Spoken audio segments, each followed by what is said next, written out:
Hello boys and girls, so I'm back. I have just put my milk with the vinegar in to the microwave. As you can see there, it is steaming a little bit because it's quite hot. That's why I've said make sure you have a parent with you when you do that part. So if you look into my cup, it looks really gross. Okay, you can kind of see that the milk has curdled a little bit there. So what I'm going to do now for the second part, I've got a bowl and I've got a sieve. And I'm going to put the sieve on my bowl and I am going to pour the contents into my bowl. Now, what that leaves me with is this lovely, sort of disgusting look here.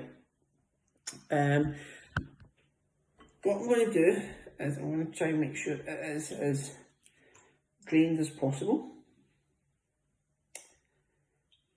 Okay. There we go. And I've also got some kitchen paper down here as well, because what we're going to do is I'm going to scoop it out in just a wee minute. I'm going to put it onto my kitchen roll here and I'm going to use my lovely Batman shape cutter here to make some shapes with the contents of my bowl there. I did have a go earlier because in order for it to work properly you need to let it dry out. Now one that I made earlier is been drying out for maybe 4 or 5 hours just now. It's still not quite dry yet, but you can see it's quite sturdy, and it is on its way to becoming, I wouldn't say a nice bit of plastic, but it's on its way to becoming a piece of plastic. So, as I say, what I'm going to do here just now, what I would suggest is, if you're going to do this experiment, using maybe an old broken sieve like I'm using, because you don't want to get into trouble with your parents for using the nice sieve that's used for your food. Okay, so I'm going to tip the contents out here. I'm going to use my spoon as well to scoop the rest out.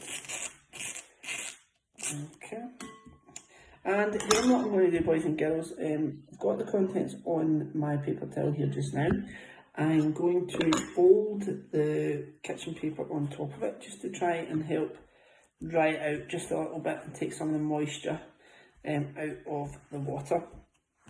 So just as a quick recap, milk contains protein. The protein that's in the milk can be turned into plastic.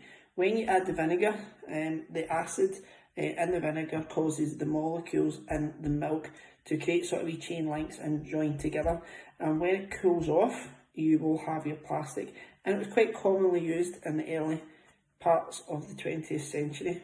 Okay, so I'll let you have another look at what I've got in front of me here. And there you go. And what I'm going to do now is I'm going to take my Batman shape cutter.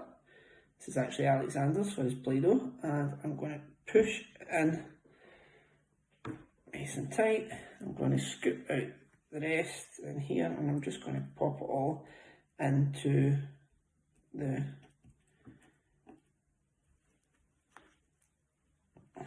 this little shape maker here just now. And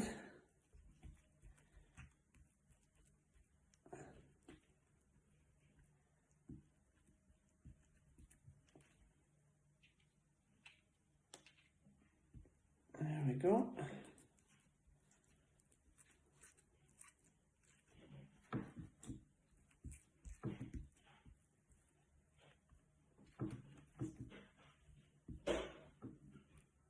Okay, I'm just going to scoop some of the top layer off there. Okay, so what I've got in front of me now is this. Okay, and I'm going to leave this in here for a few hours to let it dry. You can see it there. I'm going to leave it in here to let it dry off, and hopefully I'll end up with something maybe slightly better than this one. This was my first attempt, but my own plastic Batman symbol. You can try it with any shapes. You can have a go by using food colouring as well. If you want to colour your plastic, easily done. You can colour it before or after, as long as it's either you can put it into the milk, or you would be able to colour it right now in the wee shape cutter here.